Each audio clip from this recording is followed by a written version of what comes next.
Okay, so I'm gonna do a commentary for a 25 Shadowmoon that I did last week on Fortified. Same group that I've been doing the last few keys with. There is something slightly different with this key. We actually decided that I'm gonna go full single target for this. Not obviously full single target, but I'm gonna run the single target build versus the AoE build in Shadowmoon, just so that we have some form of boss damage both on. Our main issue was we were worried that we weren't going to have the single target damage for the ads on the first boss, and then also for the wall. Our druid said they really don't have any good like snap damage, like they don't really have anything good to prio swap. So we basically decided that I'm going to go full single target and help with that. And that's kind of our plan for this. So the only thing that's I'm really changing is instead of, running Frostbite Sub-Zero and,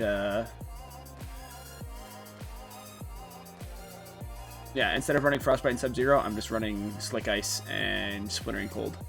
So it's really just 2 talent swaps. I'm not running DB for this key. I'm running Time Manipulation. There's not a whole lot of things that you can actually use DB for in this key. It's mainly just basically any of the slashes on the mobs, which could be beneficial.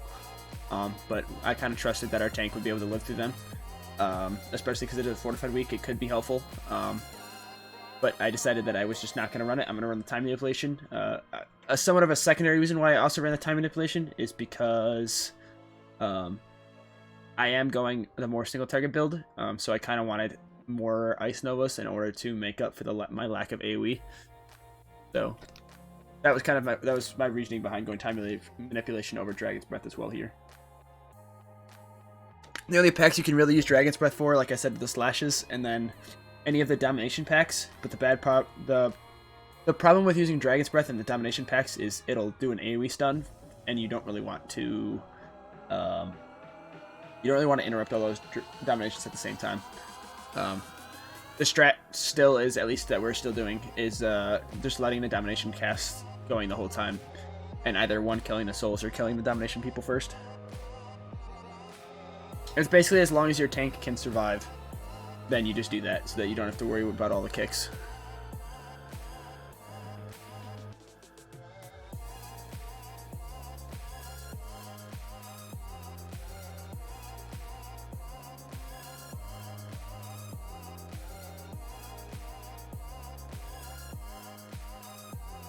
So I'm just waiting for this key to start for the commentary. I'm not sure when exactly. I think it starts here, literally here in a few seconds, so I don't really want to,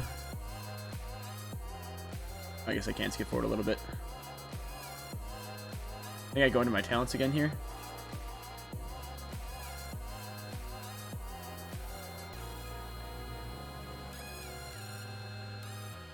Yeah. So I'll just pause my talents and go over them again briefly. So instead of doing the Frostbite Sub-Zero, which is the typical fortified changes that you make, I just decided to go Slick Ice and Splintering Cold. And then I talked about how I went Time Manipulation instead of Dragon's Breath. So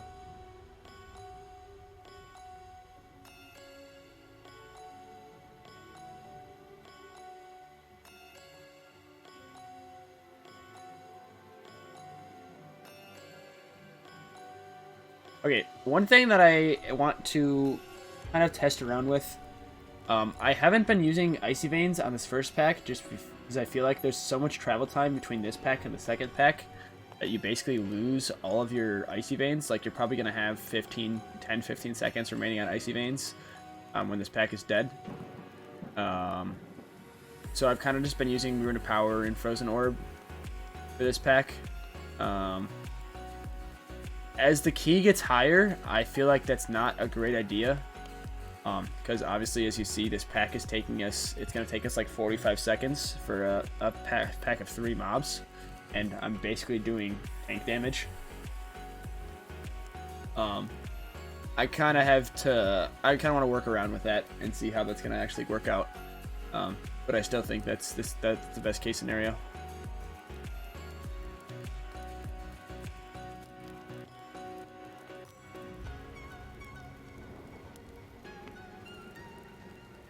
So here is, since we did take a while, the elemental actually spawns on the left hand side.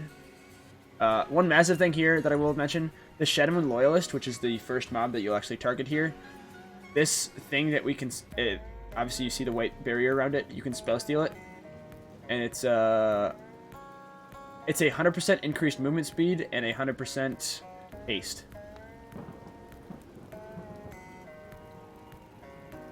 So it's very beneficial for us to spell steal it. Thanks for the follow, Mephi TV.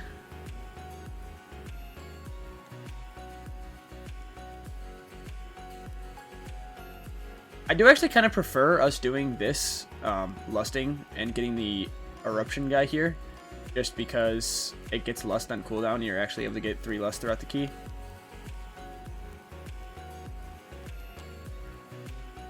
Also, again, I'm trying to target the Loyalist here. When this buff comes up, I should spell steal it.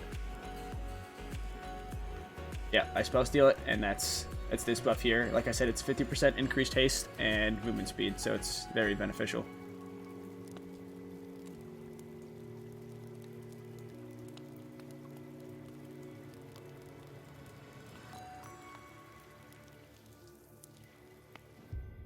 These packs, obviously, just, you know, Blizzard Frozen Orb, followed with Ice Nova. I did end up having aggro on this little spider, so I just Frost Ovaed him to, you know, get him away, but oh well. And now you see I have Icy Veins back up for this next pack.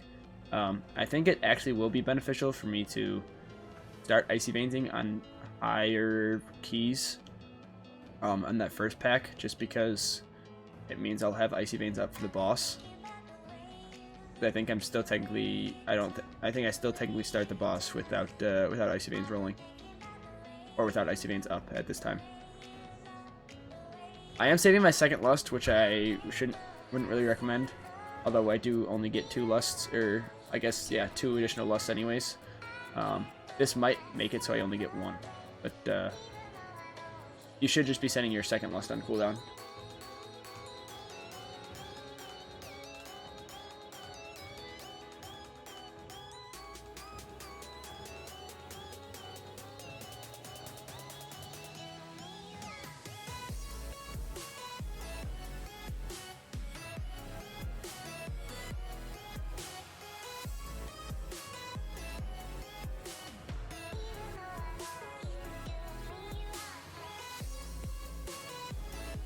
Obviously, you say just the AoE rotation here, going into...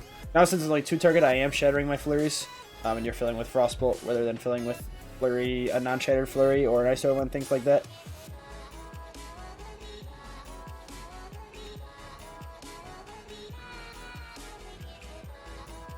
So I do, and this is what I typically like my cooldowns lining up with, is getting to the first boss with Icy Veins up. So that's typically why I don't Icy Veins that first pack, because normally you would not have this.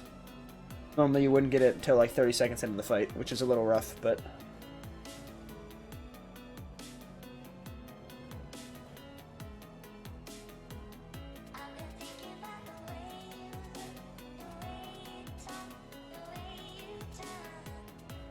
I'm saving my first rune of power for this ad, because we said we were going to be worried about it. But as it turns out, our damage is perfectly fine for it.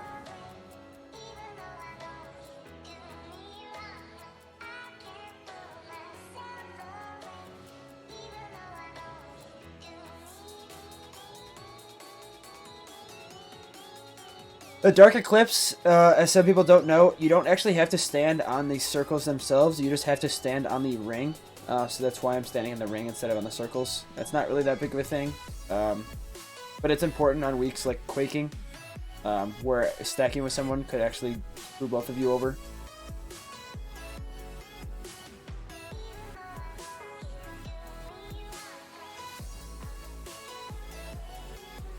It does seem like our Rune of Power lines up with almost every single Dark Communion. As you see, I just used it in the next Dark Communion's in 35 seconds, so it seems like if you do hold your rune for Dark Communion, with the ad spawns, it seems like your rune will line up with almost every single one. Unless, you know, the shifting power, but you can just hold your rune like I was doing for each ad that spawns.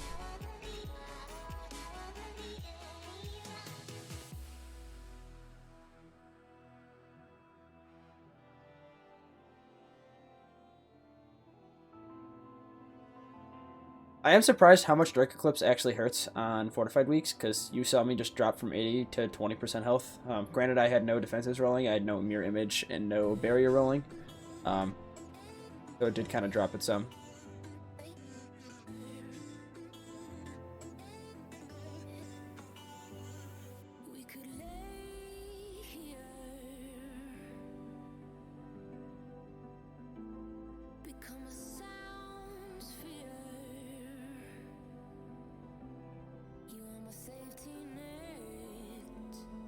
Basically just single target rotation here. Nothing really special. Obviously still just using Frostbolt Flurry Shattering. Again, I'm saving my rune here for the ad. We weren't actually as worried. As we got into this, I wasn't as worried about the ads as I thought we should be. I also ice blocked this Whispers. It's a pretty good idea if the boss does the Dark Eclipse and then immediately has a Whisperers of the Dark Shadow cast coming. I would highly recommend ice blocking, especially on higher keys, because it's basically the healer has a lot to catch up on after a Dark Eclipse. If it's something that's staggered, it's not that big of an issue. It's like something that's in the middle of the cast, but something that's immediately after Dark Eclipse, they have a lot of healing to catch up to. I should have Mirror Imaged here before doing this. So again, they have it's a Whispers coming here soon, right after. So obviously I'm using all my defensives. I have Barrier rolling, I use Mirror Image. Our healer was caught up. If it's the first thing that happens right after Dark Eclipse, obviously it's a lot more difficult, but Mage should have enough defensives to be able to get through it.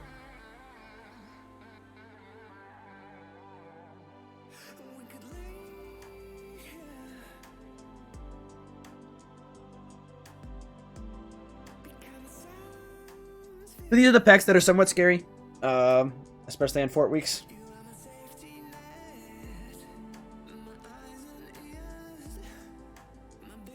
Just because these subjected souls sometimes just randomly target a mob or target an enemy. So I'm not still sure. Apparently it happens if you get add on the Dominators. The subjected souls will target whatever person has add on, or threat on the Dominators. So I did actually end up using my second Lust here when I only had 3 minutes left on my cooldown for it. The reason for this is we knew that our next Lust was going to be on... Well, we knew we wanted a Lust on Fort weeks for the 2 elementals at the end, the Void Pulsar guys. So I basically didn't really worry about my Lust timings other than for those.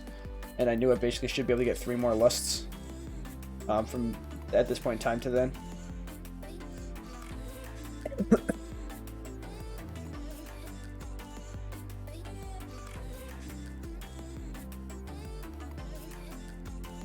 Here, make sure you're spell stealing each of the barriers from the guys. So you see I actually have 2 of them. They are pretty massive shields. They're really important for... well, not really important, but they're pretty beneficial for the boss itself. You'll see I actually end up spawning an ad on the boss because of these.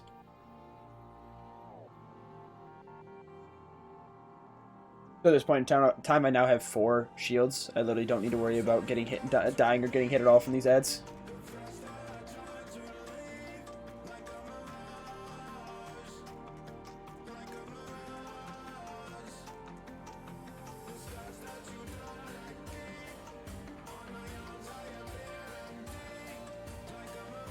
These are pretty similar to the shields that you steal in No-Code from the Primal Gusts by the second boss. It's just massive shields that you don't have to worry about at all.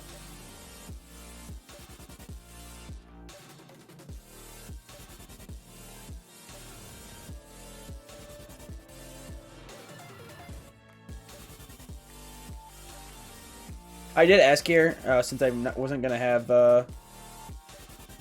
Lust up at this time. I asked if we wanted the drums mid-boss, but we just said we're going to use it on the next ad set. One thing that I always do on this boss, I always get this ad, because for some reason this ad aggroes when you pull the pack after the boss. So I always like getting this ad mid-boss, especially at the beginning. It gives everybody good 2-target cleave to start the fight. If you are going to do this strat, it is your responsibility to kick this ad.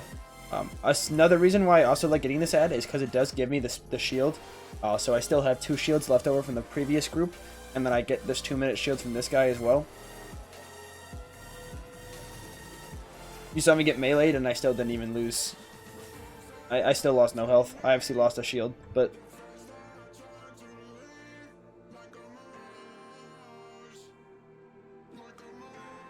I would highly recommend. I'll definitely do it here. Okay. So, it might seem wrong to be blizzarding here in single target, but the way that Soul Steal works is your ad spawns in, at least from my knowledge, it spawns in a radius around you. So if you actually station yourself below the boss while Soul Steal is going off, you see here my soul is relatively close. Unluckily, it did have a bad pat for this one, but as you do always want to blizzard into target, if you have a blizzard pre-placed on the boss, you don't have to worry about actually placing the blizzard once the soul is down. You can just immediately go into your single target on the soul itself. You can save some procs if you'd like for intermission for the soul, but you should have enough damage that you don't really need it. Especially if you have the shields from the little guys, you should have plenty of health to deal with the ads and not worry.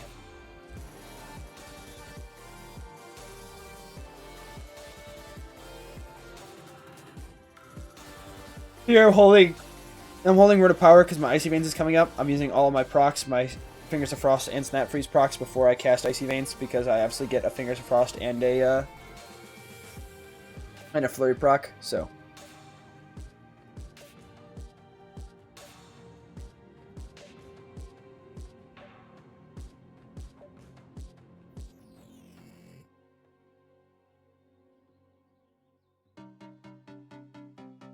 So this one's going to be a little bit more important, since I don't have any of the shields from the mobs for this mob. I actually make sure that I'm rolling defensives into it, so I obviously cast a Mirror Image into my barrier, and I got into melee again. So this was a very good spawn for my soul. The soul shred. It spawned literally immediately underneath the boss, and I had Frozen Orb already going along with my Blizzard, and I just insta killed the guy. I didn't have to worry about it at all. I did alter time. It does seem to be a little bit of a bug if you actually end up hitting your soul after they're dead. It seems like you can't actually get out of the soul phase for a bit. But obviously now I just got out of it. It basically takes you out of the soul phase after a short while.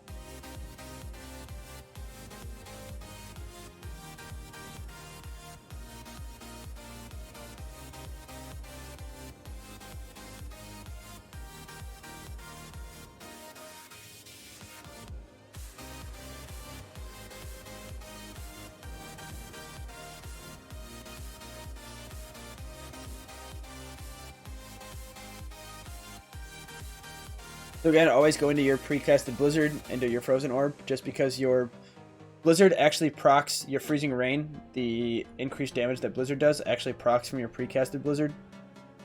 Do be very careful with your Frozen Orb in this pack. If your Frozen Orb goes through, it can actually pull the pat, depending on your positioning. So I'd be very careful. I have a bad tendency on pulling extra mobs with Blizzard, or with Frozen Orb.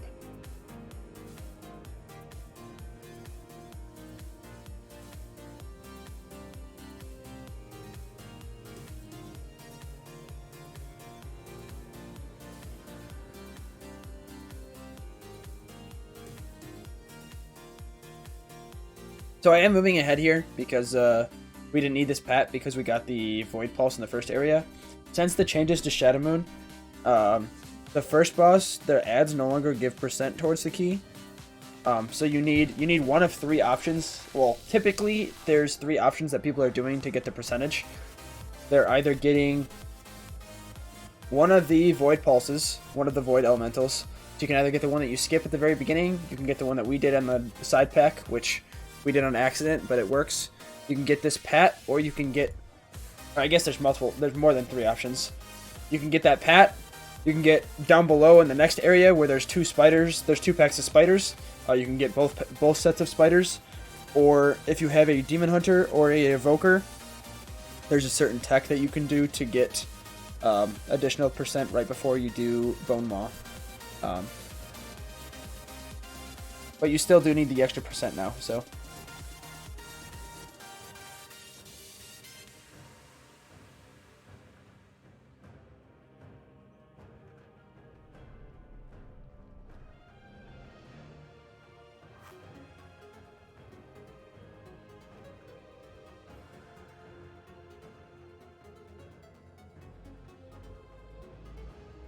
Normally I like pulling the spiders. I don't like pulling them both together. I normally like killing this pack, and then as a frost mage, I can just blizzard down to the set of spiders on this step by myself. But obviously our pally just pulled it on his own. I did end up getting threat in the middle of the pack because of it, but not too big of a deal.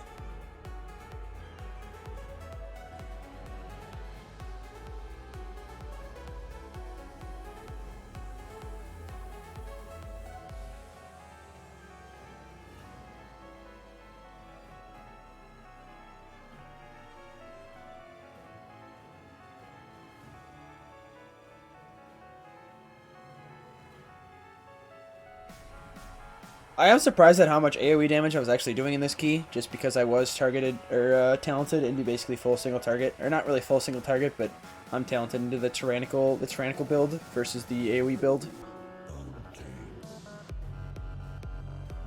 It is okay because there aren't too many actual AoE packs. All the AoE packs are really these little the skitterlings, and then it's basically just the two packs with the dominators are really the only two big AoE packs. So it's not too big of an issue, but I was still very surprised at the amount of AoE damage I was doing.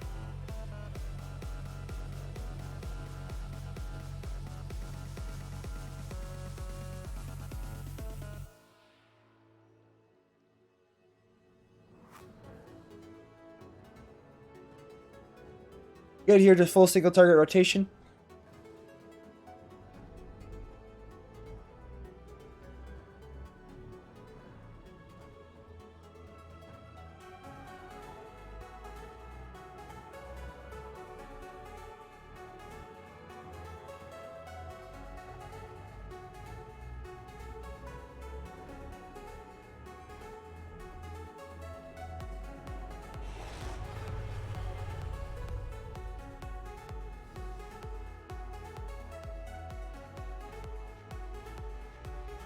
We had obviously still just single target rotation on the worm. We don't start doing AoE here until we get the bats in, which we pull the bats in this pull. So this is where I use my rune, death snare, and obviously just all my AoE things. I probably shouldn't have been saving rune, but it's whatever. I wanted to do, you know, some glorious pad.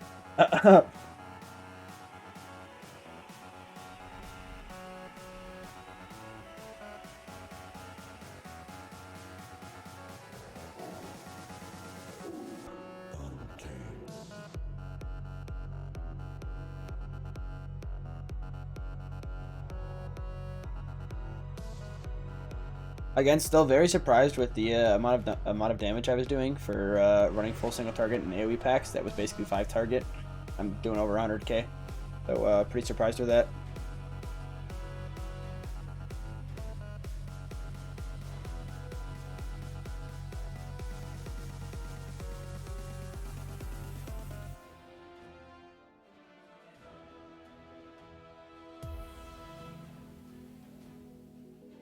I did know that I wanted to get an extra lust here on my own before we ended up getting it for the void pulses. So I kind of wanted to use shifting power here in order to get lust back basically as soon as I could, because this just hit the 5-minute mark.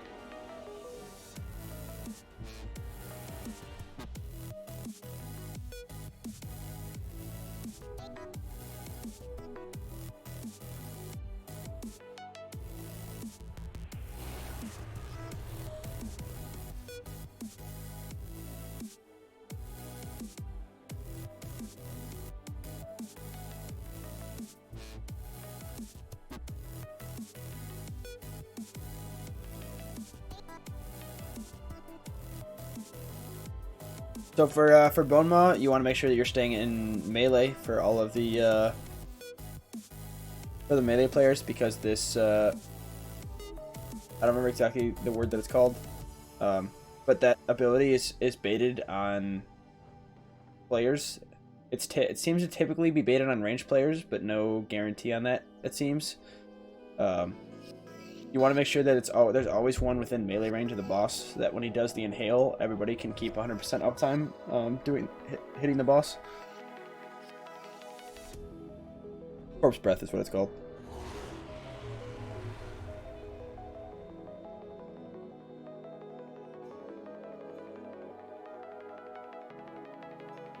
Don't mind our Pharaoh getting hit.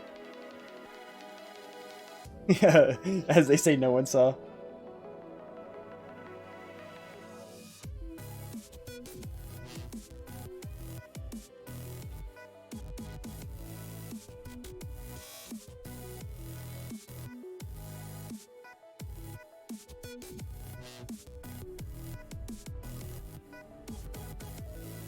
Oh, so when these ads spawn, you basically want to full single target them, or at least we were. They kind of truck. They kind of hit everybody very hard. So our main idea was to kind of kill one of them. These are the same ads that you are fighting prior on the stairway up. I did end up ice blocking just because I saw another spit happening, and I would rather ice block and not die than die. I don't really know what else to say there.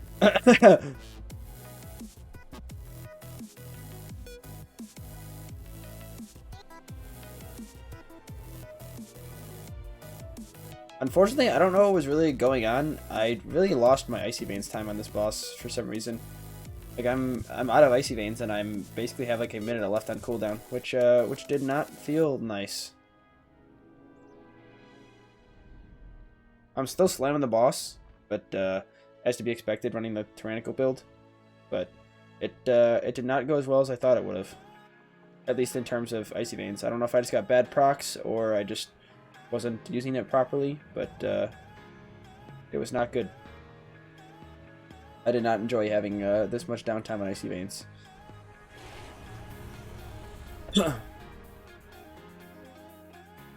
So for this, you also want to not be by the tank when Feeded Spit happens. Feeded Spit is actually a frontal ability, so if you cannot be in the area of the tank when that happens,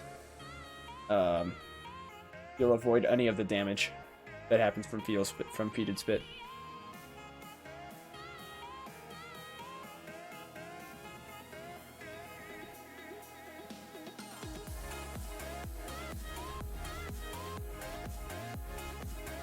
It also seemed like the boss was taking a rather long time for him to pop up than normal, which was interesting, but not really obviously anything I can do about it. But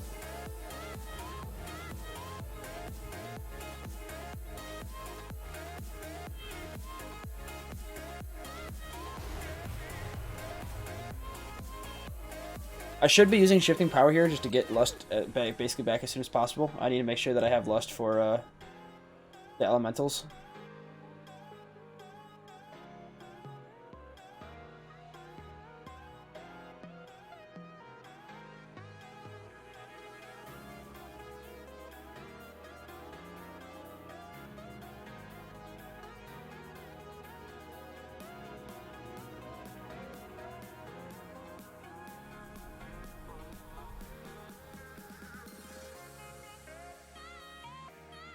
This is still a pretty rough pack. It has basically 4 interrupts. Only 2 of them can be stunned. You got to make sure you basically always interrupt the necrotic bursts. I decided to kind of just full single target a Plague Bat. They said the warrior had one of the spiders and the tank had another. I kind of just assumed that our tank was always going to get interrupts on a spider just because, you know, pally tank things.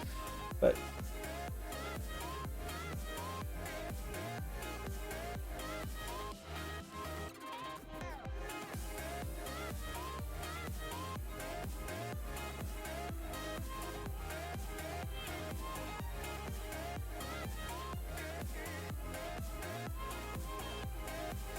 like I said, the only things, the spiders can't actually get CC'd in this pull. They can't get Dragon's Breath or Blast Wave. Obviously, I'm not talented in Dragon's Breath, so it doesn't really matter.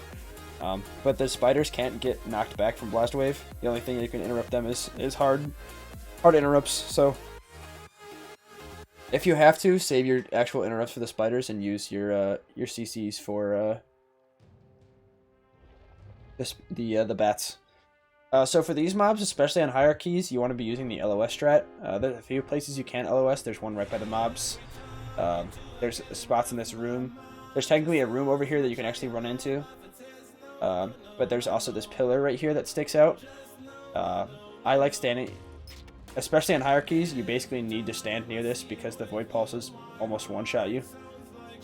You saw I'm taking no damage from the void pulses when I'm LOSing here. I might lose a slight amount of damage, but the amount of damage that I'm saving for both my healer and just in general is definitely worth.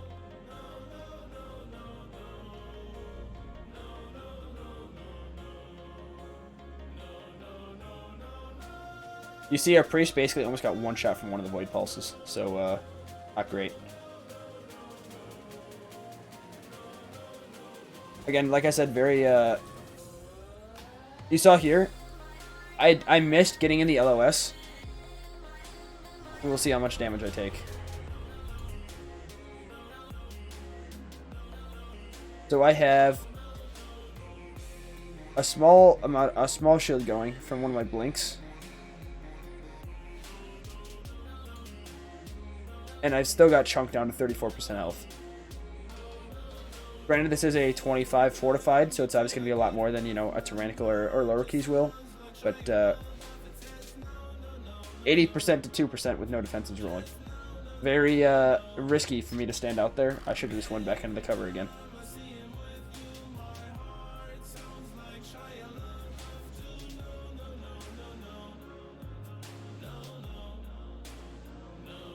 And now this is the part where all ranged hate to this boss, especially as the only ranged. I will give quite a few tips for this because I've actually do pretty good damage for being the only ranged in here. I've kind of figured out the tips that we should be doing. I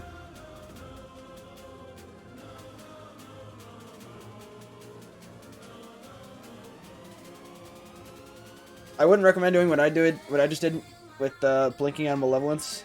I'm taking Ice Flows, so I should have enough movement that I can actually just Ice Flows and move out of it. It is a little buggy sometimes. Sometimes you get a second Omen, and sometimes you don't. Try and act like you're going to get a second Omen. The timer says you're not going to, at least like the DVM timer, but sometimes it's weird and you do get a second Omen. I haven't really figured out why yet, but other than that, just always play around acting like you're going to get a second Omen of Death. If you can, always bait the Malevolence cast along the wall if you can. So basically, if it does get casted on you, it lets your melee free cast like this. Exactly what happened right there. I baited Malevolence along the wall, along the side that we're not attacking, and now it basically gives a melee free reign on actually attacking the wall.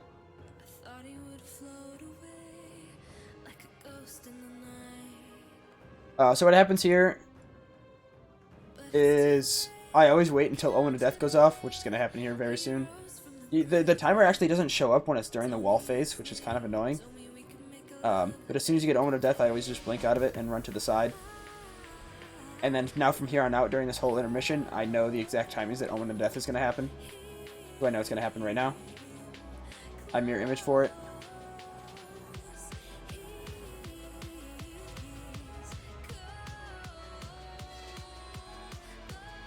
Another Omen of Death, moving out of it.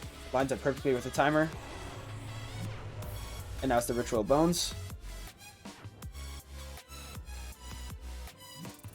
Fortunately, my Frozen Orb missed the ad we were actually attacking, but it's whatever. Try if you can. It's definitely very min-maxy. I would not recommend trying to get 3 targets in your Blizzard. Always Blizzard the target that you're actually trying to focus and the boss itself. You can sometimes try and get 2 of them and the boss, but it's very your Blizzard radius is you're only going to get a few takes of the Blizzard, so I don't really think it's worth it. I think it's worth to get a guaranteed Blizzard on 2 targets than it is to try and get a few seconds on 3.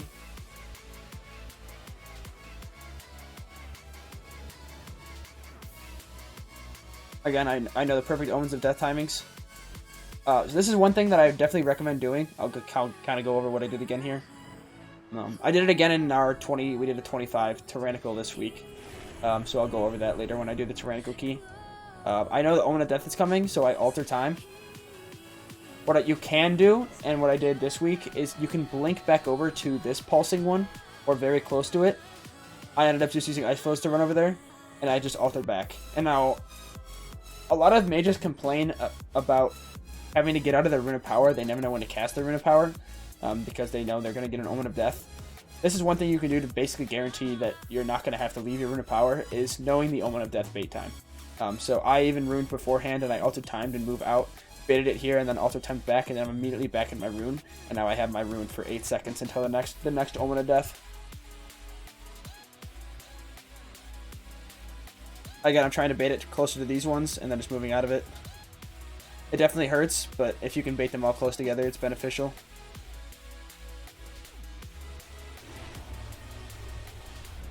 It does kind of suck if you have no Ice Flow charges left over. You're kind of just blind casting a bunch of spells here, which kind of sucks, but you can't really do anything about the walls here at the end either, especially this Rune of Power from your Icy Veins. I kind of just wait, and then I blink out of it.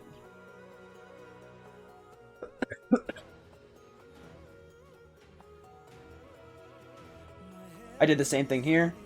I used my Rune of Power, my hard-casted Rune of Power, and then I alter. I see the Omen of Death coming in 3 seconds, and I move back over to the old location, drop it, and I'm back in my Rune of Power. And obviously I can still getting my Rune of Power bonus from here. So you can actually get almost your full value of Rune of Power. For this one, I knew I was going to get close to basically 3 of the circles. I G-invised and moved close.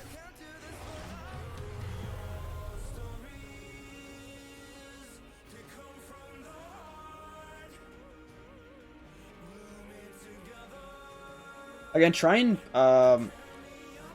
put your Blizzard in front of where the cast is actually going to be going, because again, it kind of was poopy there. It didn't really get much value from the Blizzard. One thing with Thundering is if you are one of the people that get the positive buff, which is the orb and not the tornado, if you're the only ranged, you know that you need to clear basically your thing as soon as possible. Basically, you know when the Omen of Death timings are, wait for an Omen of Death timer, an Omen of Death to pop, and then immediately go clear it, because you don't want to be baiting an Omen of Death in melee. And as you see, running a pierce single target, I'm top damage, which is pretty unlikely, or not normal for Frost Mages here on this last boss, because it's the only ranged, you're the only one baiting. You just gotta know when you can use your Rune of Power, and when Omens of Death are coming. It's a huge thing to actually keep Rune of Power uptime on the last boss. And very surprisingly, I actually topped damage for this key as pierce single target. It's obviously a huge IO gain. I gained 19 IO from this. But yeah, this was it was pretty interesting for me to be running the full single target build on a fort week. So I think this might be something that I end up running in the future, I guess, depending on a group. But obviously I'm not really sure I'm really going to be getting into pugs that are, above a 25. But we'll have to see how it does. But yeah, that's the commentary for the 25 Fortified Shadowmoon. This was obviously last week's keys. So it is a little bit behind. I kind of fell behind on making some videos, but I'm trying to catch up on some commentary. So hopefully I'll get a few out in the next few days. I obviously just did the Edge Vault. I did 2 yesterday. I did 2 today, and I'll be getting those out in the next few days. They'll be on my YouTube. So yeah, that was the commentary.